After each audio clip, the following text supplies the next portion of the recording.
السلام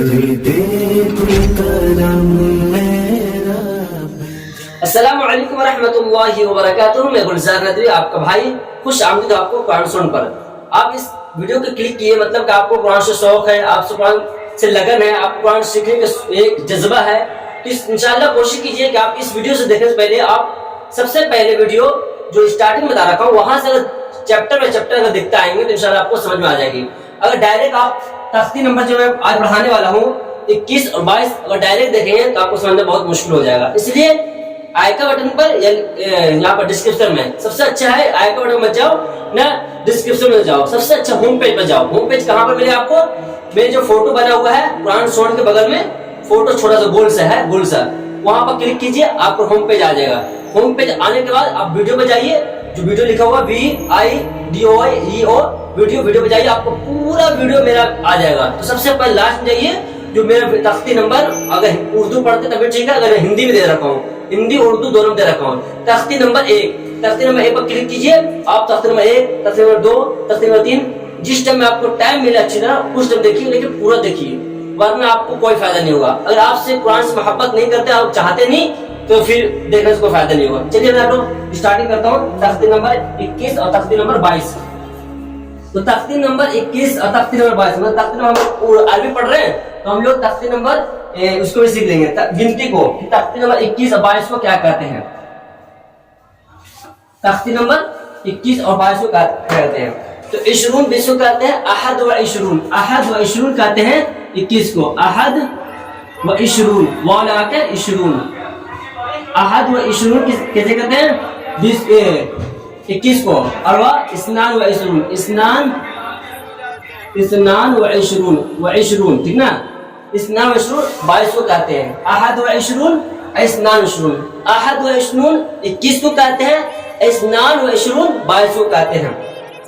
تو تختی نمبر ہم لوگ پڑھ رہے ہیں آج, ابھی جو پڑھ رہے ہیں وہ پڑھ رہے ہیں تختی نمبر 21. تختی نمبر 21 جو ہے حروف مقطعات.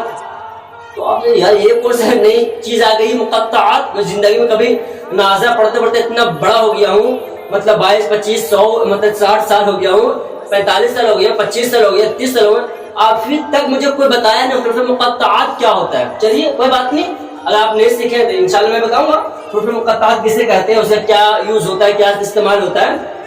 جیسے حروف مقطعات کو اسے کہتے ہیں, جیسے آپ دیکھیے آپ کو کہاں سے پڑھنے ہوں گے تو سب سے پہلے ہی الحمدللہ پڑھنے کے بعد سب سے پہلے جو آئے گا حروف مقطعات کیا آتا ہے, الف لام میم, الف لام میم, اسے کہتے ہیں حروف مقطعات. تو سیکھنا ضروری ہے نا, کیونکہ جب بھی سورت ہم لوگ اسٹارٹنگ کرتے ہیں شروع کرتے ہیں تو یہ الحمدللہ کے بعد آیا تھا. تو کچھ بھی لوگ اگر جسے بیچارہ پڑھنے نہیں آیا تو بولے کیا ہے, سمجھ نہیں آیا کیا ہے, تو اس کا نام ہے حروف مقطعات.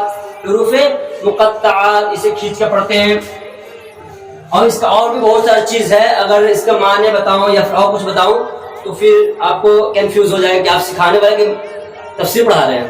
اسی لیے میں بتا رہا ہوں یہ جب آئے تو کس سے پڑھنا ہے, جسے پڑھنا ہے الف لام میم, میم پر تشدید ہوگا تو میم کو ملائیں گے لام سے, جیسے پڑھیں گے الف لام میم, الف لام میم, الف لام, ٹھیک نا. اس کے بعد اور بتا دیتا ہوں, الف لام میم را, الف لام میم را لام,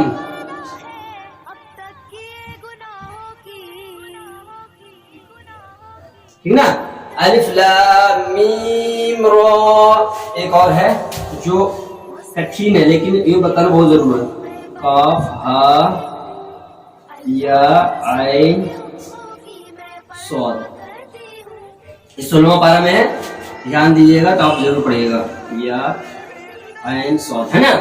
حروف مقطعات اسے کہتے ہیں. تو ان لوگ بہت مشکل ہوتا ہے, کوئی جب پڑھتا ہے نا تو بہت مشکل سے پڑھتا ہے. آپ کوشش کیجیے پڑھنے کی. تو قاف ہا یا عین صاد, قاف ہا یا عین صاد, آپ لوگ کوشش کیجیے, کوشش کرنے والوں کو بھی ہار نہیں ہوتی, اس لیے کوشش کیجیے آپ پڑھ لیں گے. اور تختی نمبر ہمارا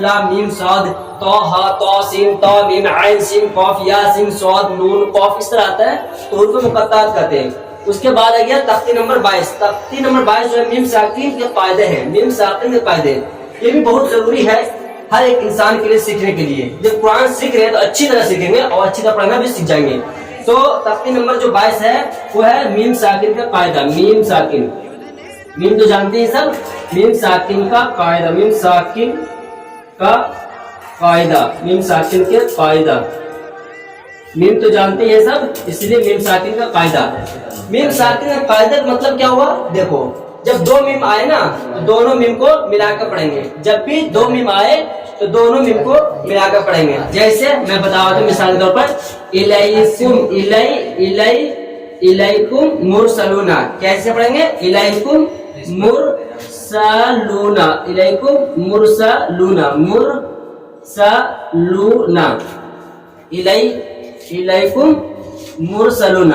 دھیان دے کہ ہم لوگ تختی نمبر 22 پڑھ رہے ہیں، مطلب کہ اسنان و عشرون، تو تختی نمبر جو 22 پڑھ رہے ہیں نا اس میں دھیان دے میم کا قاعدہ ہے۔ میم کا قاعدہ مطلب جیسے میں مثال دے رہا ہوں، آپ لوگ قرآن شریف دیکھیں یا قاعدہ کھول کے دیکھیں، میں پڑھ رہا ہوں الیکم مرسلون لہم ما یشاؤون فی قلوبہم مرض فہم معرضون۔ پھر اسی میں آیات ہے ان ربہم بہم ترمیہم بحجارۃ وما ہم بمؤمنین فبشرہم بعذاب علیم۔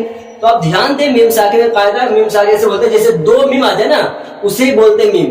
جیسے ادغام شفوی میم ساکن کے بعد میم آئے تو میم سے میم کو ملا کر گنہ سے پڑھیں گے۔ اخفاء شفوی میم ساکن کے بعد با آئے تو گنہ کے ساتھ اخفا کریں گے۔ اظہار شفوی میم ساکن کے بعد با اور میم کے علاوہ کوئی اور حرف بالخصوص واو یا آئے تو میم کو ظاہر کر کے پڑھنا چاہیے۔